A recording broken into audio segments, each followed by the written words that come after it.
अवतार मेहर बाबा की जय। अवतार मेहर बाबा की जय। अवतार मेहर बाबा की जय।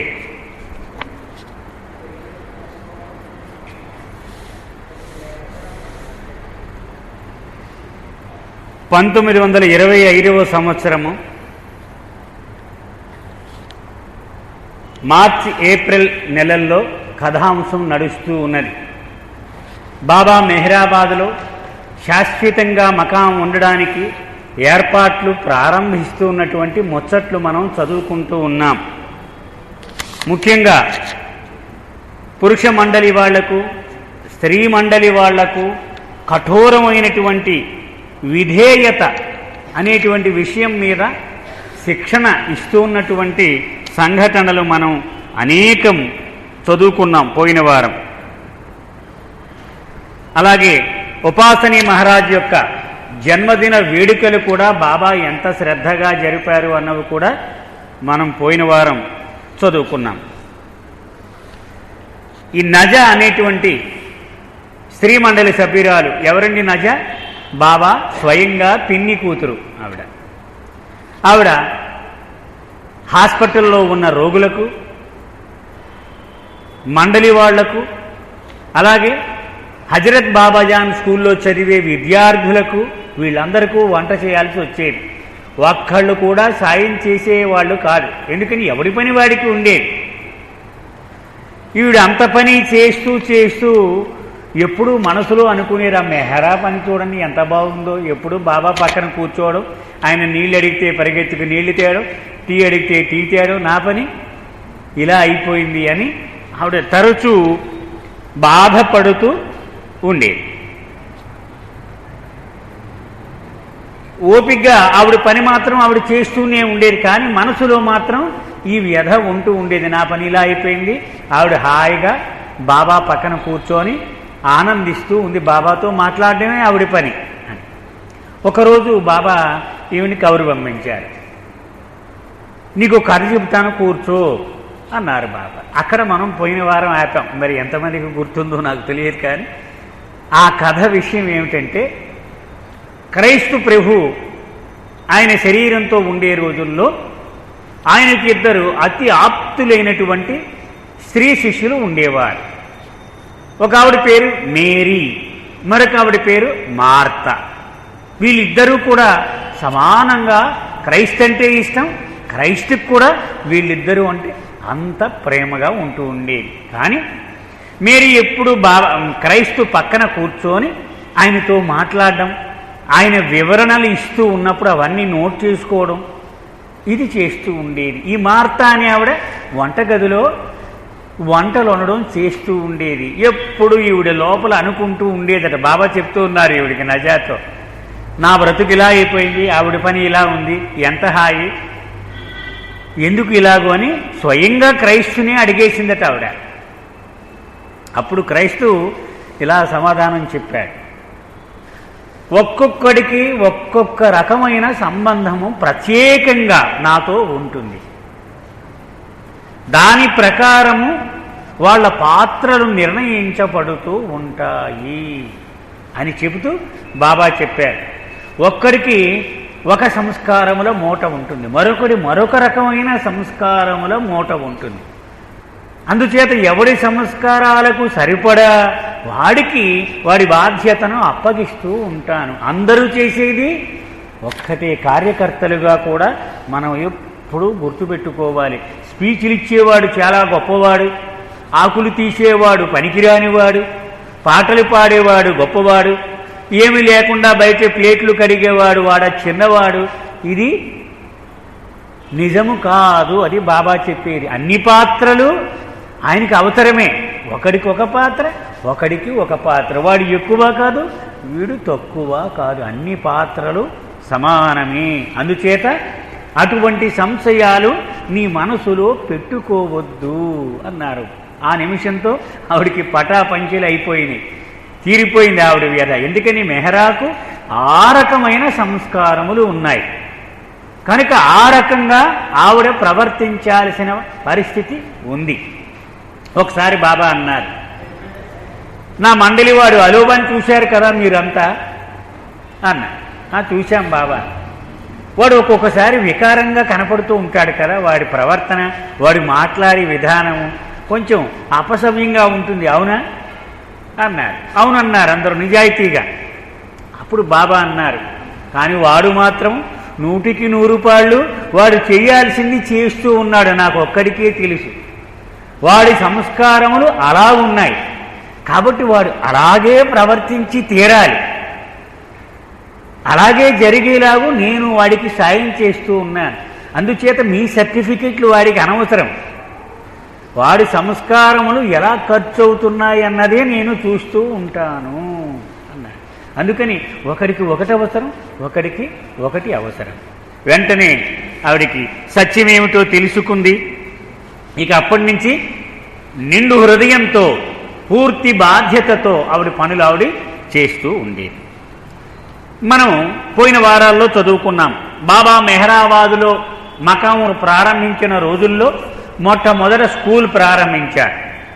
తర్వాత పిచ్చివాళ్ల కోసం, మానసికంగా చాంచల్యము ఉన్నవాళ్ల కోసం ఒక ఆశ్రమాన్ని ప్రారంభించారు.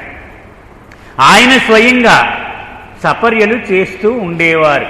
దానిలో ద్వారక అని ఒక యువతి మానసిక వైకల్యంతో అక్కడ చేరింది. ఆవిడ బాబా స్వయంగా ఆవిడికి సేవలు చేశారు. ఆవిడికి తగ్గిపోయింది. ఇంటికి తీసుకువెళ్ళిపోతూ ఉంటే ఆవిడ తండ్రిని పిలిచారట బాబా. పిలిచి ఒట్టేయమన్నారు. ఆవిడిని ఎప్పుడూ కష్టము కలిగించను అని ఒట్టేయమన్నారు బాబా. ఆవిడ కష్టం కలిగితే నాకు కష్టము కలిగినట్లే, అంత ఇష్టమైనటువంటి ఆత్మ నాకు, జాగ్రత్త సుమ అని ఒట్టేయించుకున్నారు. అందరూ ఆశ్చర్యపోయారు, ఈవిడెవరు, ఆయనకి ఏమిటి సంబంధము అని అందరూ ఆశ్చర్యపోయారు. మగ వాళ్ళు ఉండేవారు కదండి, పురుష మండలి వాళ్ళు. వాళ్ళలో వాళ్ళు తర్జన భర్జనలు తరచుగా డిస్కషన్. ఏమిటి, ఎరా నువ్వు వచ్చి అన్నాళ్ళయింది, 4 ఏళ్ళయింది, ఇంకొకడు 5 ఏళ్ళయింది, మంజిలి నుంచి ఉన్నాను నేను ఒకడు. ఇలా వాళ్ళందరూ కూడబలుకున్నారు. మరి నువ్వు ఏమి సాధించేవో ఇక్కడికి వచ్చి? వీళ్ళంతా ఆలోచిస్తున్నారు, ఏం సాధించానంటే మరి నాకైతే ఏం చెప్పలేకపోతున్నాను నేను అని వీళ్లలో వీళ్ళు అనుకుంటూ ఉండేవారు. ఈ సంగతి చాలా సందర్భాల్లో బాబా దగ్గర ప్రస్తావనకు వచ్చింది. చాలా సంఘటనలు జోడించి మనకి వివరించారు కూడా బాబా. ఇక్కడ బాబా ఏం చెప్పారంటే, వాళ్ళని పిలిచారు. బాబాకేం కంప్లైంట్ చేయలేదు వీళ్ళు, మామూలు బాబా రమ్మన్నారు. వీళ్ళందరినీ కూర్చున్నారు. ఆహారం ఎందుకు తింటావు నువ్వు అని అడిగారు ఒకరిని.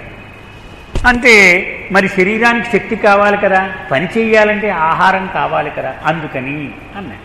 అప్పుడు బాబా చెప్పారు, నువ్వు తిన్న ఆహారం శరీరంలో జీర్ణమై రక్తంగా మారి ఆ రక్తము నర నరాలకు అణువుకు ప్రసరించి నీకు కావలసిన శక్తిని ఇస్తూ ఉంది కదా, కానీ అది తెలుసా నీకు? నాకు తెలియదు, పుస్తకంలో చదువుకున్నాను అంతే అన్నాడు.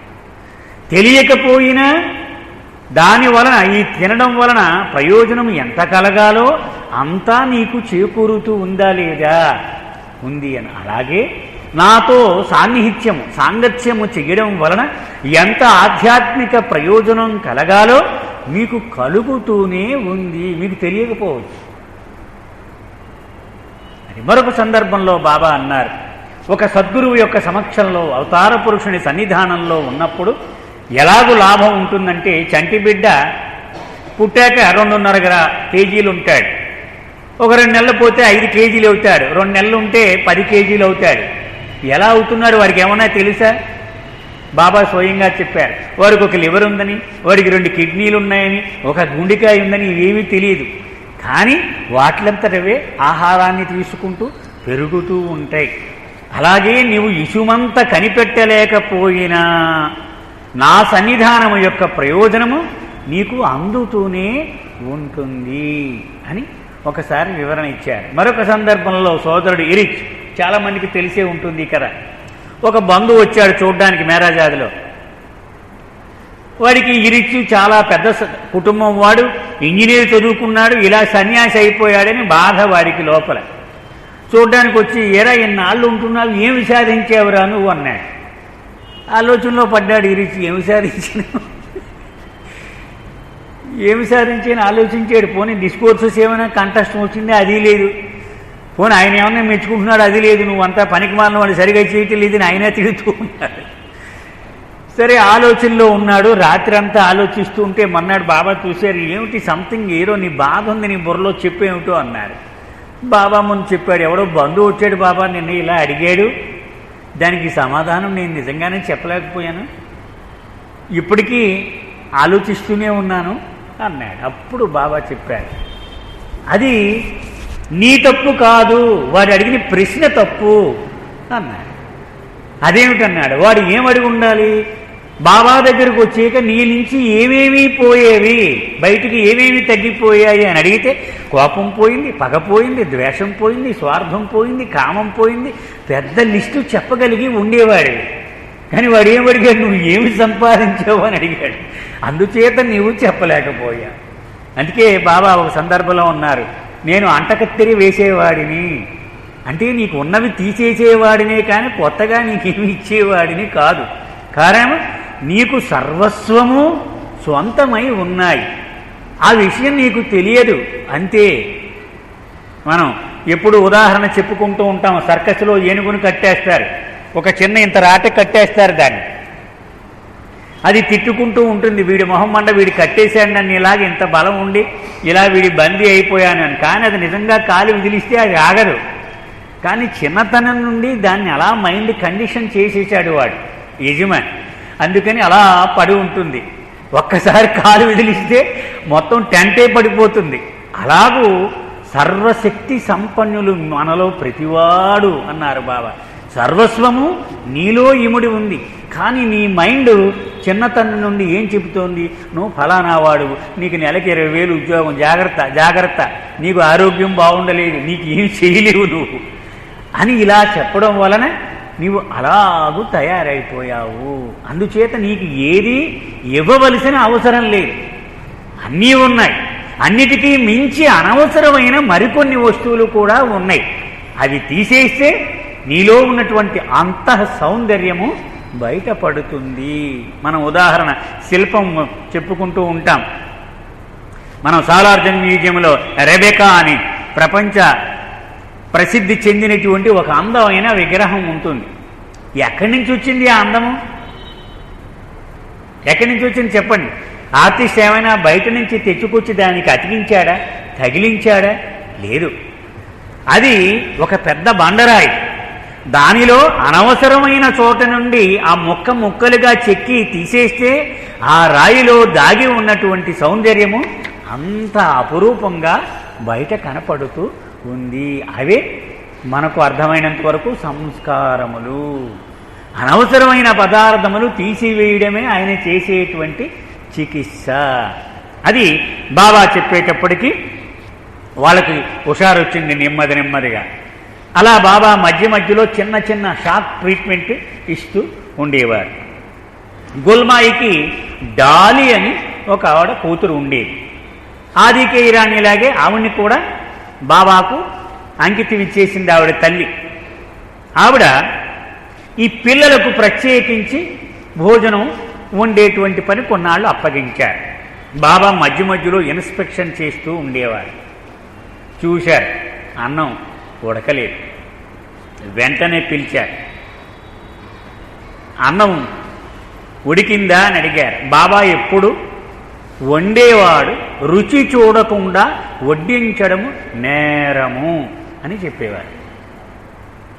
వంట వండేవాడిని మాత్రం ఆయన చాలా సతాయిస్తూనే ఉండేవారు. మనం బాబా యొక్క ఆ జీవిత చరిత్రలో సంఘటనలు చూస్తే గనక, ఒక ఆవిడ ఇప్పటికీ తారాబాయి అని పెద్ద ఆవిడ ఒక ఆవిడ ఉంటుంది. ఆవిడ బాబా అన్నారట, ఆవిడ వండితే ఒక రోజుని 10 మంది తింటూ ఉన్నాము, నువ్వు వండిన ఆహారము, ఒకడు చనిపోవడం బెటరా 10 మంది చనిపోవడం బెటరా అడిగారు. అంటే నీవు పోవడం మా అందరి ఆరోగ్యానికి మంచిది. అంటే అంత శ్రద్ధ తీసుకోవాలి అని బాబా చెప్తూ ఉండేవారు. ఈ డాలీని అడిగారు, అన్నం ఉడకలేదు అంటే ఆ పిల్లల మీద నీకున్న ప్రేమ ఎంత తక్కువ, వాళ్ళకి ఆరోగ్యం పాడవుతే ఎవడు చూస్తారు వాళ్లకు అన్నారు. ఆవిడ కోపం వచ్చింది, ఉక్రోషం వచ్చింది. బాబా నేను చూశాను, బాగానే ఉడికింది అంది. చాచి లెంపకాయ కొట్టారు బాబా. కొట్టి వెంటనే తన దవడ మీద తను కొట్టేసుకున్నారు గట్టిగా. ఈ 5 ఏళ్ళు ఇలా పడిపోయినాయట. అది చూసి ఆవిడ వెక్కి వెక్కి ఏడవడం మొదలుపెట్టింది. బాబా మళ్ళీ ఆవిడని ఆలింగనం చేసుకొని, ఏం పర్వాలేదులే, నేను అలాగూ కోపాన్ని ప్రదర్శించి ఉండవలసింది కాదు అన్నారు. అప్పుడు ఆవిడ అంది, నన్ను కొట్టినందుకు నాకు బాధ కాదు బాబా, నా కారణంగా మిమ్మల్ని మీరు శిక్షించుకున్నందుకు నాకు బాధ అని. అంటే వాళ్ళలో అంత అవగాహన ఆ రోజుల్లోనే ఉంటూ ఉండేది. ఈ నజ అన్న ఆవిడ ఈ మండలికి వండుతూ ఉండేది. వీళ్ళు కూడా బాబా అడుగుతూ ఉండేవారు, ఏమి బాగానే వండుతోందా ఈవిడ వంట, మొన్న కూరలో ఉప్పు ఎక్కువైందన్నారు, ఇప్పుడు ఎలా ఉంది అని నెమ్మదిగా రెచ్చగొడుతూ ఉండేవారు బాబా. ఆయన స్టైల్ ఏమిటి, ఎవరి లోపలైనా ప్రక్కవాడి గురించి ఏదైనా ఒక భావం దాచుకొని ఉంటే ఆయన సమక్షంలో దాన్ని బయటకు వచ్చేలాగా చేసి దాన్ని డైల్యూట్ చేసేస్తూ ఉండేవారు. అంటే లోపల మాత్రం ఉండనిచ్చేవారు కాదు ఏ భావాన్ని. గుస్తాజీ మాత్రం పాపం నజ చాలా బాగా వండుతోంది బాబా అని సపోర్ట్ చేసేవారు. మిగిలిన వాళ్ళు అది బాగోలేదు ఇది బాగోలేదు అంటూ ఉండేవారు. నెమ్మదిగా బాబా అన్నారు, విడదీసేద్దామన్నారు. పురుష మండలి వాళ్ళకి వేరు, స్త్రీ మండలి వాళ్ళకి వేరు, పిల్లలకి వేరు. ఇది చేయడానికి ఆయన హోంవర్క్ ఇదంతా కూడా. మొట్టమొదటి రోజుల్లో మెహరాబాదులో మకా ఉన్న రోజుల్లో పొద్దున్న అన్నం పప్పే, సాయంత్రం అన్నం పప్పే. వీళ్ళ ఆహారం కాయగూరలు లేవు. నెమ్మదిగా ఈ వంట విడదీసేసిన తర్వాత ఉదయం పప్పు అన్నము, రాత్రిపూట జొన్న రొట్టె, పాలు లేని టీ, కూరలేదు. ఆ కొంచెం టీ తాగడం, ఆ జొన్న రొట్టె నవ్వడం, తినేయడం. ఇప్పటికీ తెలంగాణలో చాలా చోట్ల ఉట్టి జొన్న రొట్టె తింటారు వాళ్ళు. మిర్చి అది మధ్య మధ్యలో కొరుకుతూ ఈ రొట్టె తినేస్తారు. మనం హమీర్పూర్లో కూడా జొన్న రొట్టెలు తింటూ ఉన్నాం. అలాగా మండలి వాళ్ళకి రాత్రిపూట ఉట్టి జొన్న రొట్టె, పాలు లేని టీ డికాషన్, అదే తాగుతూ ఉండేవారు. ఆ రోజుల నుంచి కూడా మెహ్రా బాబాకు ఏదైనా పని చేసినప్పుడు దీన్ని ఇంకా ఎంత బాగా చెయ్యొచ్చు అని క్షణక్షణం ఆలోచన చేస్తూ ఉండేదట. ఉదాహరణకు టీ అందరికీ అల్యూమినియం కప్పుల్లో ఇచ్చేవారు, అంటే సేవండి అంటాం కదా, ఆ సేవండి కప్పుల్లో ఇచ్చేవారు. బాబాకు ఒక మగ్గు ఉండేది, అల్యూమినియం మగ్గు. ఈవిడ ఆలోచించేది, మగ్గు ఇంత వేడిగా ఇస్తే కానీ బాగుండదు, ఇంత వేడికి ఇస్తే బాబా పెదాలు కాలిపోతాయి, ఎలాగూ అని ఆలోచించేదట ఆవిడ. ఆలోచించి ఆ వేడికి దానిలో వేసేసి మళ్ళీ ఒక గిన్నెలో చన్నీళ్లు పోసి దానిలో కాసేపు ఆ మగ్గు ఉంచేది. అప్పుడు మగ్గు పెదాలకి తగిలినా కాలకుండా ఉంటుంది, లోపల టీ మాత్రం వేడిగానే ఉంటుంది. ఇన్ని చిట్కాలు చేస్తూ ఉండేది. బాబా చాలా మెచ్చుకుంటూ ఉండేవారు. నెమ్మదిగా మే నెల వచ్చేటప్పటికి 1925 మే కుష్ఠరోగులకు ప్రత్యేకించి ఒక ఆశ్రమాన్ని ప్రారంభించారు బాబా. అక్కడికి నెమ్మదిగా కుష్ఠరోగులు వచ్చి చేరుతూ ఉండేవారు. బాబా స్వయంగా వాళ్లకు సపర్యలు చేస్తూ ఉండేవారు.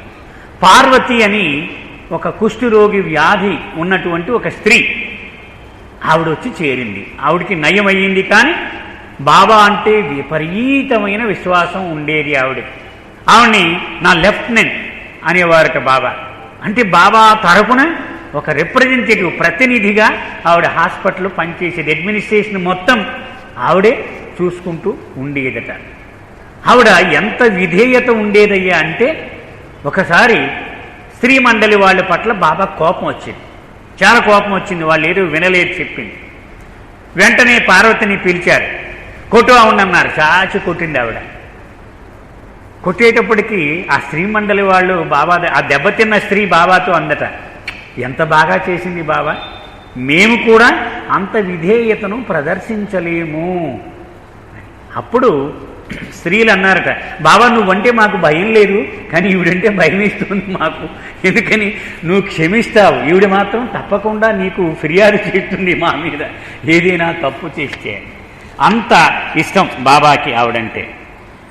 ఒకరోజు గంగారాం పవార్ అని ఒక కార్పెంటర్, అరంగాం వాడు, మనం చదువుకున్నాం పూర్వం రోజుల్లో. అతను బాబా యొక్క ఆజ్ఞ మేరకు బైబిల్ తీసి చెబుతూ ఉన్నాడు. బాబా ఆపమన్నారు. క్రైస్తు చెప్పింది 100కి 100 అక్షర సత్యము. రాబోయే రోజుల్లో నేనెవరో, క్రైస్తు ఎవరో, క్రైస్తుకు నాకు సంబంధమేమిటో ప్రపంచానికి తెలుస్తుంది అని ప్రకటించారు. ఒకరోజు బాబా ఏం చేశారంటే మండలి వాళ్లను, ఈ పిల్లలను తీసుకొని పిక్నిక్కి తీసుకువెళ్ళారు. విసాపూర్ అని ఒక గ్రామం ఉంది మెహరాబాద్ దగ్గరలో. మనకు పాసెంజర్లో వస్తూ ఉంటే దోండ్ నుంచి వచ్చేటప్పుడు ఈ ఊరు కూడా మనకు తగులుతుంది. అక్కడ ఖైదీలు ఉన్నారు. ఒక జైలు ఉంది, సెంట్రల్ జైలు, రాజమండ్రి జైలు లాగా. వాళ్లతో పెద్ద చెరువు తవ్విస్తూ ఉన్నారు, గుణపాలు పారలతో పనిచేస్తూ ఉన్నారు. అప్పుడు బాబా అన్నారు, మానవుడు తయారు చేసుకున్న శాసనము ఉల్లంఘించినందుకు వీళ్లకు ఇంత కఠోరమైన శిక్ష వేస్తూ ఉన్నారు కదా. మరి భగవంతుడు శాసనం ఉల్లంఘించిన మానవులు బ్రహ్మాండంగా స్వేచ్ఛగా నిస్సిగ్గుగా తిరుగుతూ ఉన్నారు. మరి వాళ్లకు ఎలాంటి శిక్ష వేయాల్సి ఉంటుంది ఆలోచించండి అని చెప్పారు. అప్పుడు మండలి వాళ్ళు ఆశ్చర్యపోయారు. ఏమిటి ఈయనకు కరుడుగట్టిన నేరస్తుల మీద కూడా ఇంతటి ప్రేమ ఎలా ఉంది ఈయనకు అని స్వయంగా ఆయన కూడా ఉన్న మండలి వాళ్లే ఆశ్చర్యపోతూ ఉండేవారు.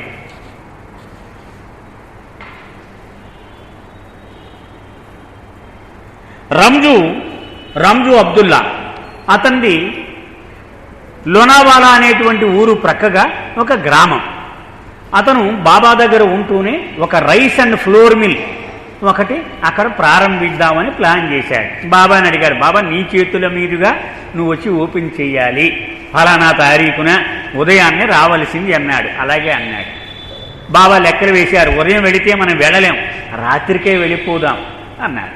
రాత్రికి చేరేశారు మండలి వాళ్ళతో సహా. కానీ వాడికి చెప్పకుండా ఇప్పుడు వెళితే వాడి తిండి ఎక్కడ పెట్టగలడు, వాడి ఏర్పాట్లు ఎక్కడ చేయగలడు, ప్లాట్ఫారం మీదే ఉండిపోదామన్నాడు. భయంకరమైన చలిలో ప్లాట్ఫారం మీద తెల్లవార్లు కూర్చున్నారు. ఉదయం తెల్లవారేటప్పటికీ అక్కడికి చేరుకున్నారు రంజు దగ్గరికి. రంజు హడలిపోయాడు. అయ్యో, రాత్రంతా స్టేషన్లో ఉన్నారు, ఇప్పుడు వచ్చారు, ఇంకా సిద్ధంగా లేడు అతను. వీళ్ళు ఏదో ముహూర్తం చెప్పాడు 9 ఎంతో.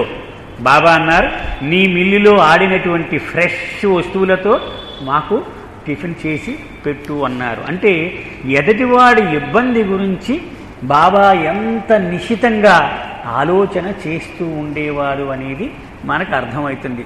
బాబా యొక్క చిన్ననాటి స్నేహితుడు బెయిలీ, అతను డైరీలో రాసుకున్నాడు, నా మిత్రుడికి ఏదైనా బలహీనత ఉంది అంటే ఒక్కటి ఉంది. అదేమిటి? తనకు ఎంత కష్టము కలిగినా ఇతరులకు చెప్పడు, తనే భరిస్తాడు, వాడిని మాత్రము ఇబ్బంది పెట్టడు. అతను చిన్నతనం నుండి చివరి వరకు ఇది కొనసాగింది అని తన డైరీలో రాసుకున్నాడు. బెహరంజీ అనేటువంటి వాడు గుర్తుందండి ఎవరికైనా? బాబా ఉపాసనీ మహారాజ్ దగ్గర నుంచి బయటకు వచ్చిన తొలి రోజులలో, కస్బాపేటలో కళ్ళు అంగడి నడుపుతూ ఉన్నటువంటి రోజులలో అతను పార్ట్నర్గా ఉంటూ ఉండేవాడు ఆ కళ్ళు అంగడికి. బాగా చదువుకున్నవాడు అతను. బాబాయే నేర్పాడు పార్సీ భాష ఇవన్నీ కూడా. అతన్ని బాబా ఏమన్నారంటే, ఈ స్కూలు ఎదురుగా ఈ గ్రౌండ్ ఉంది కదా, దీన్నంతా లెవెల్ చెయ్యు నువ్వు అని కబురు పంపించారు అర్జెంట్. అతను షేవ్ చేసుకుంటూ ఉన్నాడు. ఆ వచ్చిన వాడికి చెప్పాడు, ఈ షేవింగ్ అయిపోయాక, స్నానం అయిపోయాక అప్పుడు నేను చేస్తాలి అని కబురు పంపించాడు. బాబాకి వెళ్ళి చెప్పాడు. బాబా వెంటనే ఆ పిల్లల్ని అందరినీ పెట్టుకొని ఆయనే పార తీసుకొని అదంతా లెవెల్ చేయడం ప్రారంభించాడు. బెహరంజీ పరిగెత్తుకుంటూ వచ్చాడు. బాబా చెప్పాడు, ఒక గురువును ఆశ్రయించడము, ఆయనకు విధేయతగా ఉండడము నీకు ఇంకా పూర్తిగా అలవడలేదు. ఆయన మాట నోటి నుంచి రావడమే తడవు, నీవు ఆచరించేయాల్సిందే అని అతనికి గుణపాఠం నేర్పారు. మండలి వాళ్ళందరూ కూడా ఆ పాఠం నేర్చుకున్నారు. అమ్మో, జాగ్రత్తగా ఉండాలి మనము అని. అలాగే ఒకనాడు ఈ గంగారాం అనేటువంటి వాడు ఆలస్యంగా వచ్చాడు భోజనానికి. అందరూ భోజనం కోసం వేచి ఉన్నారు వాడు వచ్చే వరకు. బాబా 2 చేతులు జోడించి దండం పెట్టి, అయ్యా గంగారాం గారు, మీకు పాదాభివందనం చేస్తూ మొక్కుకుంటూ ఉన్నాను. నేను మెహరాబాదులో సమయపాలన అంటే పంక్చువాలిటీ, దాన్ని ఎప్పుడు ఉల్లంఘించవద్దు. అంటే ఇప్పుడు కూడా మనము గుర్తుపెట్టుకోవాలి. అంటే వాళ్ళు భోజనం ఫలానా టైం అంటే ఆ టైంకి వెళ్ళాల్సిందే. బాబా చెప్తూ ఉన్నారు, నువ్వు ఒక పని చేస్తూ ఉన్నావనుకో, భోజనానికి నిర్దేశించిన సమయం అయిపోయిందనుకో, దాన్ని మధ్యలో విడిచిపెట్టి వెళ్ళిపోవాలి భోజనానికి. భోజనం అయ్యాక మళ్ళీ నువ్వు ఆ పనిని ప్రారంభించు. నేను ఒక టైం టేబుల్ ఇక్కడ ఖరారు చేశాను అంటే అది హరిహరాదులు అడ్డం వచ్చినా దానిని మాత్రము ఉల్లంఘించకూడదు. నాకు బాగా జ్ఞాపకం, మెహరాబాదులో వెళ్ళిన తొలి రోజుల్లో కూడా, ఈ డీ హాస్టల్ ప్రారంభించిన రోజుల్లో తెల్లవారుజామున గంట కొట్టారంటే పడుకున్న వాళ్ళు అందరినీ లేపేసేవారు. లేచిపోవలసిందే. రాత్రి తెల్లవారులు నిద్ర లేకపోయినా సరే అది బాబా చెప్పినటువంటి టైం, ఆయన టైం టేబుల్ అది. కాబట్టి మనం లేచిపోవాల్సిందే. కావాలంటే అన్నీ అయ్యాక తర్వాత పడుకోండి, ఆ టీ తాగేసి దర్శనం చేసేసుకొని పడుకోండి. అంతేకాని ఆయన చెప్పినప్పుడు మాత్రం మనం పడుకొని పర్లేదులే, నేను పడుకుని నేను టీ తాగంలే అంటూ ఉంటారు కొంతమంది. టీ కోసం కాదు కొట్టిన గంట, అది లేవాల్సిన సమయం మెహరాబాదులో. సో బాబా అప్పుడు ఖచ్చితంగా సమయపాలన ఎంత ముఖ్యమో వాళ్లకు చెప్పారు. అరంగాన్ గ్రామస్తులందరూ కూడా కఠోరమైనటువంటి దారిద్ర్యంలో ఉండేవారు. అంటే రెక్కాడితే గాని డొక్కాడని పరిస్థితుల్లో ఉంటూ ఉండేది. వాళ్లకు ఒక్కొక్కసారి పైస కూడా జేబులో లేనటువంటి రోజులు ఎన్నో ఉండేవి. ఒక హరిజనుడు అంటే ఎంత కష్టంగా ఉండేదో ఉదాహరణ చెప్తూ ఉన్నారు. 20 రూపాయలు బాకీ చెల్లించలేక ఊరు వదిలిపెట్టి పారిపోయాట ఒక హరిజనుడు. అంటే ఎంత దరిద్రంలో పాపం వాళ్ళు ఉంటూ ఉండేవారో ఊహించుకోవచ్చు. సో ఆ డబ్బు ఇచ్చిన వాడు తిరుగుతూ ఉన్నాడు ఊరంతా వీడి కోసం. వీడి పారిపోయాడు ఊరు వదిలి. వీడి కోపం ఆగక ఆ పారిపోయిన వాడి భార్యను పట్టుకొని కొట్టాడు గట్టిగా. బాబాజీ కబురు తెలిసింది, కబురు పంపించారు. ఆ కొట్టిన వాడిని రమ్మన్నారు, ఆ పారిపోయిన వాడి భార్యని ఇద్దరిని కూడా ఇక్కడ నా ఎదురుగా ప్రవేశపెట్టమన్నారు. వచ్చారు. అప్పుడు వాడిని దగ్గర రమ్మని బాగా చాచి కొట్టారు బాబా. అంటే బాబా అంటే ఆ గ్రామస్తులందరికీ అంత గురి. కొట్టారు. కొట్టి, ఒక స్త్రీ మీద చెయ్యి చేసుకున్నందుకు నేను నీకు ఇచ్చేటువంటి శిక్ష ఇది అన్నారు. అప్పుడు బాబా అన్నారు, నెలకు 7 రూపాయలు చొప్పున 3 నెలల్లో వీడి బాకీ తీర్చేయి నువ్వు అని ఆవిడకు ఆజ్ఞాపించారు. మొత్తానికి ఈ రకంగా 2 పార్టీల వాళ్ళు బాబా చెప్పిన మాటను అమలుపరిచి ఏ చిన్న గొడవ వచ్చినా సరే బాబా దగ్గరే పరిష్కరించబడుతూ ఉంటూ ఉండేది. వాళ్ళలో వాళ్ళు తగువులాడుకుంటూ ఉండేవారు గ్రామస్తులు. ఇవి కూడా బాబా దగ్గరికే వస్తూ ఉండేవి. ఇంతేకాదు ఈ పిల్లలు, హజరత్ బాబాజాన్ స్కూల్లో ఉన్న పిల్లలు కూడా తగవులాడుకుంటూ ఉండేవారు. ఇవన్నీ ఘనీని పిలిచి అతన్ని జడ్జి కింద పెట్టేవారు. ఎందుకని మున్సీఫ్ చేశాడు అతను. ఘనీ, అబ్దుల్ ఘనీ మున్సీఫ్ అతని పేరు. ఇంగ్లీషు వాళ్ళు ఇతని యొక్క మేధా సంపత్తికి మెచ్చి ఇతను మెజిస్ట్రేట్గా కొన్నాళ్ళు ఇతని యొక్క బాధ్యతలు అప్పగించారు. కనుక ఇతన్ని కూర్చోబెడితే జడ్జి మాదిరిగా కూర్చొని ఒక కోర్టు నిర్వహించినట్లుగా శిక్ష వేస్తూ ఉండేవాడు. బాబాకు ఎంతో ఆనందం కలుగుతూ ఉండేది ఇది చూసి.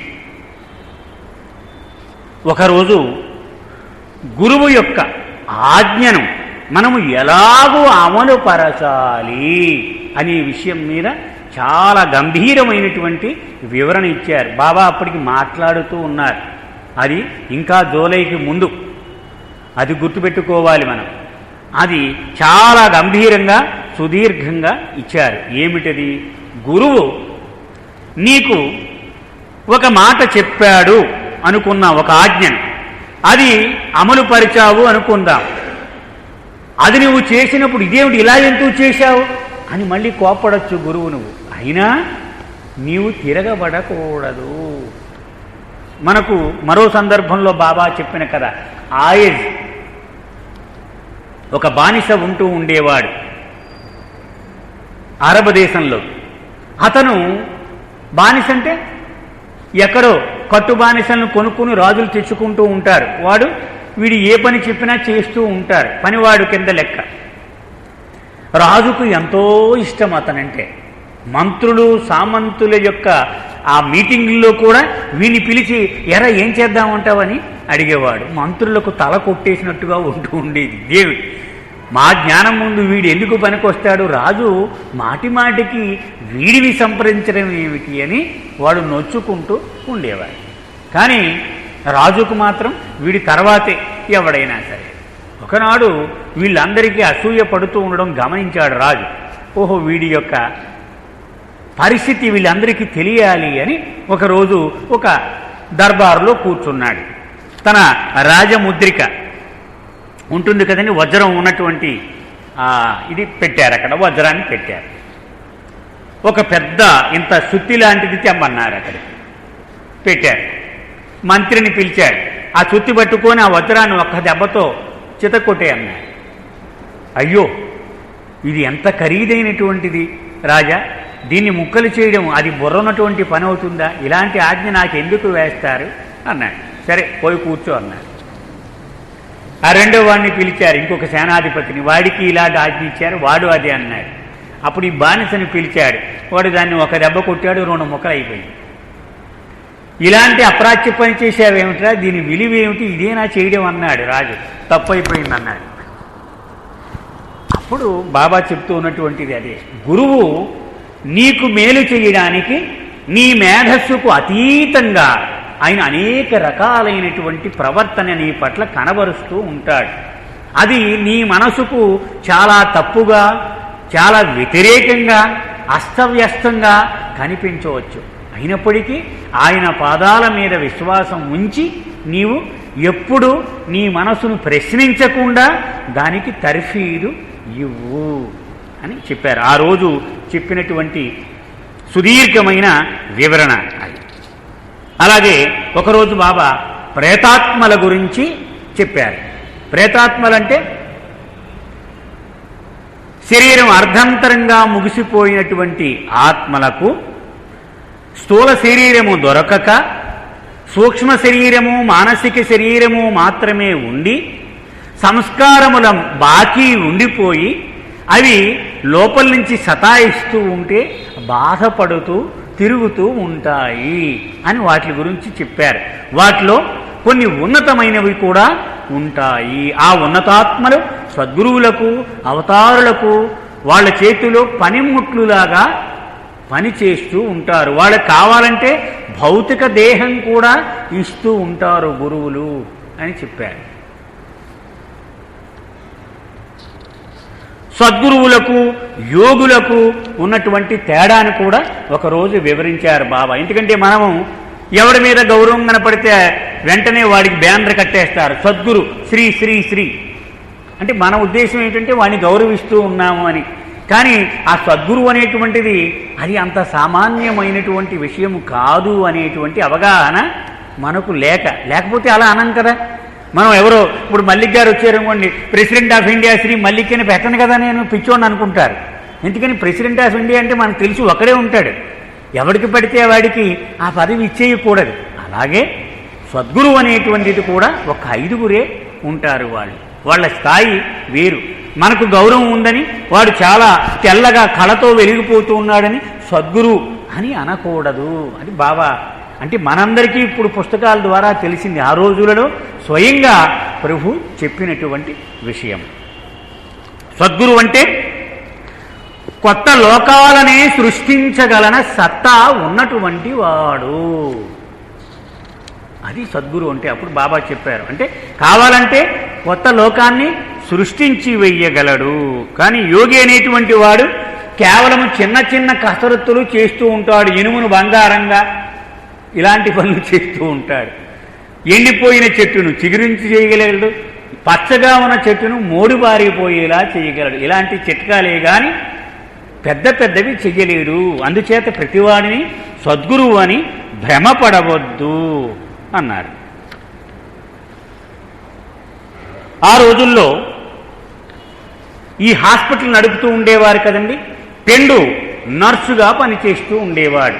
నర్సు అంటే మలమూత్రాలు ఎత్తడం, కడగడం, శుభ్రం చేయడం, ఈ పనులన్నీ చేస్తూ ఉండేవాడు. పాద్రి హోమియోపతి వైద్యం చేస్తూ ఉండేవాడు. ఎప్పుడూ పాద్రి హోమియో వైద్యం చేసేవాడు.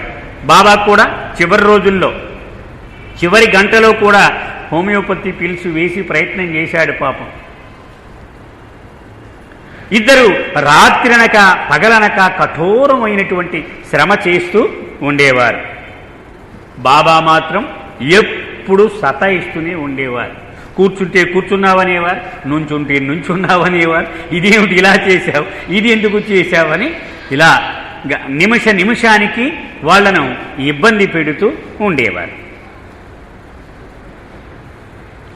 వాళ్ళు చాలా విసిగిపోయారు. ఒకరోజు అన్నారు, బాబా మమ్మల్ని విడిచిపెట్టేసి మా వల్ల కాదు, మేము తట్టుకోలేకుండా ఉన్నాము, పనిచేస్తాం, శరీరాన్ని ఖాతరు చేయకుండా, కానీ నువ్వు సూటిపోటి మాటలతో ఇలా ఇబ్బంది పెడుతూ ఉంటే కష్టంగా ఉంది అని మొరపెట్టుకున్నారు. అప్పుడు బ్రహ్మాండమైనటువంటి ఒక వివరణ ఇచ్చారు బాబా. ఫుట్బాల్ తెలుసా అన్నారు బాబా. ఫుట్బాల్ చూశావు కదా ఆట అన్నారు. దాన్ని ఎవరైనా తన్నితే అది తిరగబడుతుందా వాడి మీద? ఎంత గట్టిగా తన్నితే అంత ఉన్నతమైనటువంటి ఎత్తుకు ఎగురుతుంది. మళ్ళీ తన్నితే మళ్ళీ అంత ఉన్నతమైన ఎత్తుకు ఎగురుతుంది. అలాగూ నీవు ఫుట్బాల్లా మారిపోవాలి. నువ్వు ఏ గురువునైతే ఆశ్రయించావో ఆ గురువు పాదాల దగ్గర ఫుట్బాల్ లాగా ఉండాలి. ఆయన తన్నితే ఇంకా ఎత్తుకెగురు, ఇంకా తన్నితే ఇంకా ఎత్తుకెగురు. ఎంత ఎత్తుకు ఎదగాలంటే నేను భగవంతుడను అనే సత్యము తెలుసుకునేంత ఎత్తుకు ఎదగాలి. అలా ఎదగడానికి గురువు తన్నుతూనే ఉంటాడు. అంచేత ఫుట్బాల్ లాగా మారిపో. ఆ తన్నిన వాడి మీద కోపగించుకోకు, నీకు మేలే జరుగుతుంది కదా, ఇంకా ఎత్తుకు ఎగరగలవు కదా నువ్వు, అది దృష్టిలో పెట్టుకో అన్నారు.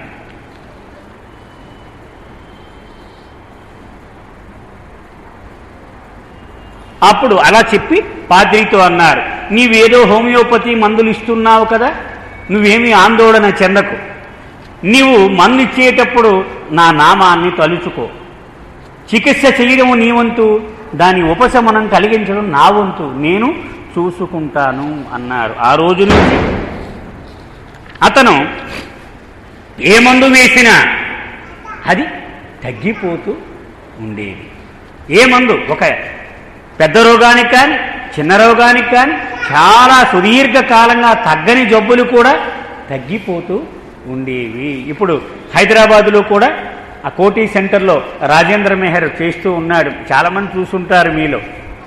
అక్కడ కూడా ఇలాంటివి ఎన్నో సంఘటనలు జరుగుతూ ఉంటాయి. అంటే బాబా మీద విశ్వాసంతో మనం చేస్తూ ఉంటే గనక ఆయన బాధ్యత తీసుకుంటాడు. నేను చేస్తూ ఉన్నాను అనుకుంటే ఆయన బాధ్యత తీసుకోడు, మనమే చూసుకోవాల్సి వస్తూ ఉంటుంది.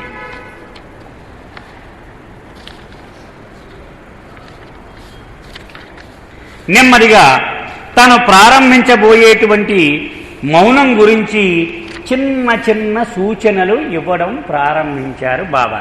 అది మే నెల, అంటే ఇక 2 నెలల్లో మౌనం ప్రారంభించబోతూ ఉంటారు. నెమ్మదిగా చెబుతూ ఉండేవారు. కొన్నాళ్ళు మౌనం ఉంటాను, కొన్నాళ్ళు అని నెమ్మదిగా మానసికంగా వీళ్లను సంసిద్ధం చేస్తూ ఉన్నారు. మరి మీరు మౌనంగా ఉంటే మాకు ఎలా తెలుస్తుంది బాబా, ఇన్ని పనులు చేస్తున్నావు, వాడేం చేయాలో చెప్తున్నావు, వీడేం చేయాలో చెప్తున్నావు, డాక్టర్కు మందు ఏది ఇవ్వాలో కూడా డాక్టర్ నువ్వే చెప్తూ ఉన్నావు. డాక్టర్ కూడా ఆఖరి సొంతంగా మందు రాసేటువంటి పరిస్థితి పోయిన, బాబా ఏం చేయమంటావని అడిగేవాడు కరైకెళ్ళని ఆ డాక్టర్. ఎందుకంటే తను ఎరిగిన మందులు ఏవి కూడా బాబా ఇచ్చేవాడు కాదు, వేరే వ్యతిరేకమైన మందు ఇచ్చేవాడు. అది వాడి పూర్తిగా పనిచేసేది, తగ్గిపోయేది. అందుకని వాడు సొంతంగా వైద్యం చేయడం మానేశాడు. బాబా ఏ మందు వాడమంటావు అనేవాడు. ఎందుకని వాడికి అర్థమైపోయింది మన మందులు పనిచేయవు, ఆయన ఏదో శక్తి ఉంది, అది పనిచేస్తుంది అని. అందుకని వీళ్ళు అన్నారు, మరి బాబా నువ్వు మౌనం పడితే మరి ఎలాగూ, మాకు కష్టం కదా, మరి మాకు ఎలాగూ చెప్పగలవు నువ్వు అంటే, చీటీల మీద రాసిస్తాలే, కాగితం మీద ఏం చేయాలో రాసి ఆ చీటీ ఇస్తూ ఉంటాను, మీకు ఇబ్బందులు లేవు. సౌజ్ఞలు చిన్న చిన్నవైతే నా టీ కావాలి అంటే ఇలా అడుగుతాను, అలా సౌజ్ఞలతో చేస్తాను అని వీళ్లకు వివరణలు ఇస్తూ ఉండేవారు.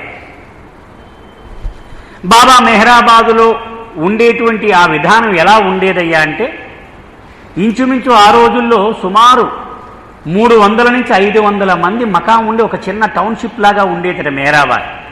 అందులో ప్రతి ఒక్కడి గురించి ప్రతిరోజు అడుగుతూ ఉండేవాడే, వాడెలా ఉన్నాడు, వీడెలా ఉన్నాడు, ఈ పిల్లలందరి గురించి అంత నిశితంగా ఉంటూ ఉండేది. ఉదాహరణకు పిల్లలు రిపోర్ట్లు రాసి బాబాకి ఇవ్వాలి. రిపోర్ట్ అంటే ఏమిటి?